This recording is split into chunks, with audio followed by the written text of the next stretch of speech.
Hey guys, welcome back to the session. और आपकी जो नीट एग्जामिनेशन है वो बहुत ही नज़दीक आ रही है, तो आपने क्या सोचा है, आपने किस डेट तक अपना सिलेबस कंप्लीट करने का सोचा है, तो वो डेट मुझे कमेंट सेक्शन में कमेंट कर लो ताकि मैं आपको बता सकूं कि ये जो डेट है या फिर इतना जो टाइम आप ले रहे हो वो बहुत ज़्यादा है या फिर बहुत कम है। और ये भी साथ साथ में बताओ कि कितने रिविजन्स आपको करने हैं इतने टाइम में, एग्जाम तक आपको कितने रिविजन्स कवर करने हैं, 2, 3, 4, ताकि मुझे भी पता चले कि आपकी मर्जी क्या है और उसके हिसाब से मैं आपको गाइडेंस दे सकूं।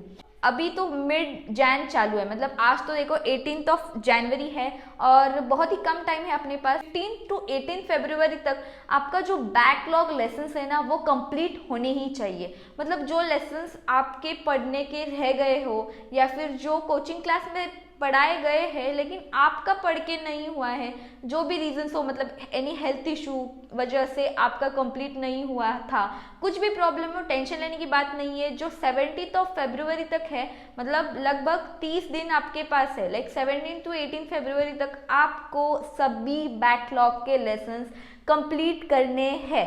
नॉट ओनली ऑफ बायोलॉजी, आपको सभी 3 सब्जेक्ट्स के सभी बैकलॉग के लेसन्स आपको कंप्लीट करने हैं।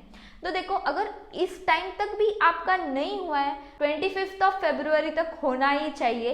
इससे ज़्यादा आगे मतलब आपको ट्रिक तो बताऊंगी मैं कि आपको कैसे करना है, लेकिन 25 फरवरी तक मैक्सिमम आपको कंप्लीट करना ही है। लेकिन आपको परफेक्शन चाहिए तो 18 फरवरी तक आपको hard work, determination, will power सभी के साथ आपको सभी बैकलॉग के लेसन्स कंप्लीट करने हैं।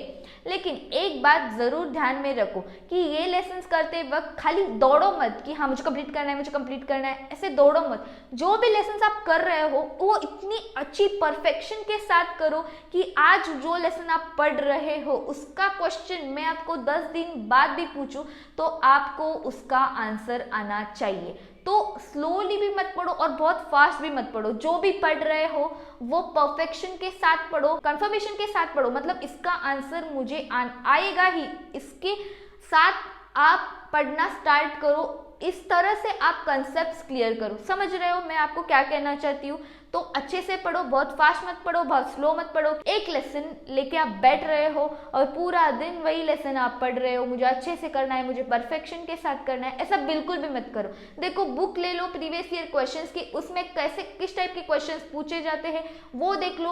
वो जो हॉट टॉपिक है, मतलब उस लेसन में से जो वो हॉट क्वेश्चंस रहते हैं वो ज़्यादा अच्छे से पढ़ो क्योंकि उसमें से क्वेश्चन ज़्यादा आते हैं, और बाकी के कंसेप्ट अच्छे से क्लियर करो ताकि इन केस उसमें से अगर क्वेश्चन भी आ जाए तो आपको आंसर करना आना चाहिए। तो इस टाइप से अभी से आप स्मार्टली वर्क करके आप पढ़ाई करोगे, ठीक है? तो 25 तक आपका पोर्शन कवर हो जाएगा, आपके बैकलॉग के लेसन सब कंप्लीट हो जाएंगे, फिजिक्स के, केमिस्ट्री के, बायोलॉजी के। उसके बाद भी अगर आपका कंप्लीट नहीं हुआ है तो आपको क्या करना है, आपको रिवीजन स्टार्ट करना है और रिवीजन के साथ साथ में जो बैकलॉग लेसन है वो भी कंप्लीट करने हैं। देखो, revision is important, is must, is essential. देखो, आप रिवीजन नहीं करोगे तो आपका क्वेश्चन सॉल्विंग बहुत ही वीक हो जाएगा और मार्क्स भी बहुत ही कम आ जाएंगे और फिर बहुत ही लो फील होगा आपको कि इतनी सारी पढ़ाई करके भी मुझे कम मार्क्स आ रहे, लेकिन आपको ये पता नहीं चलेगा कि मैंने रिवाइज ही नहीं किया तो मुझे मार्क्स कैसे आ सकते हैं।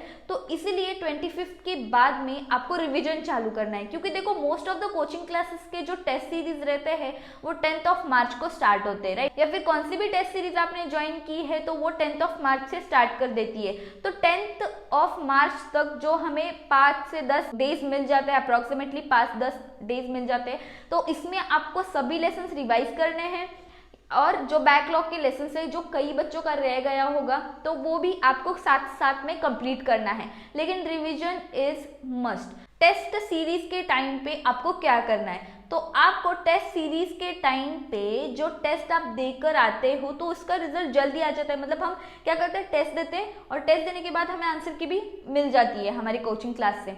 तो वो आंसर की लेकर हमें घर जाना है, थोड़ी देर तक हमें रेस्ट करना है और जल्द से जल्द उठकर हमें हमारा पेपर चेक करना ही है। हमें कोचिंग क्लास पे डिपेंडेंट नहीं रहना है कि वो कब चेक करेंगे, वो कब हमारा स्कोर देंगे और फिर मैं सेटिस्फाइड होंगी कि हाँ मुझे अच्छा मार्क्स है। लेकिन अरे तुमने गलती क्या की है वो कौन देखेगा? आपको तो फुल मार्क्स नहीं आने वाले हैं। अगर आ जाएंगे तो बहुत ही अच्छा है, 720 आउट ऑफ 720 आपको आ रहे हैं तो बहुत ही अच्छा है। लेकिन आपको जो भी मार्क्स कम आ रहे हैं, लाइक 50 मार्क्स अगर आपको कम आ रहे हैं, 100, 250, 300 कितने भी कम मार्क्स आ रहे हैं, वो क्यों कम आ रहे हैं? एक भी क्वेश्चन आपका रॉन्ग जाएगा तो वो एनालिसिस करो कि क्यों मेरी गलती हुई है, ये एक क्वेश्चन मेरा क्यों रॉन्ग गया है।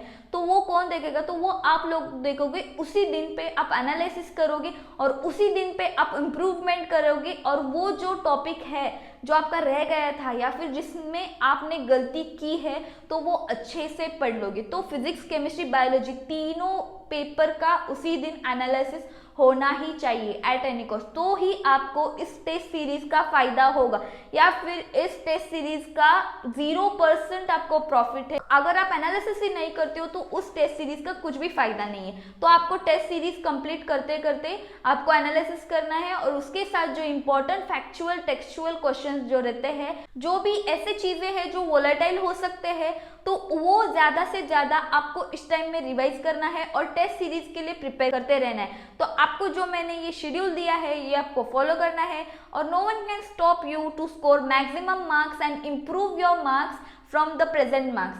So do follow, take care and all the best.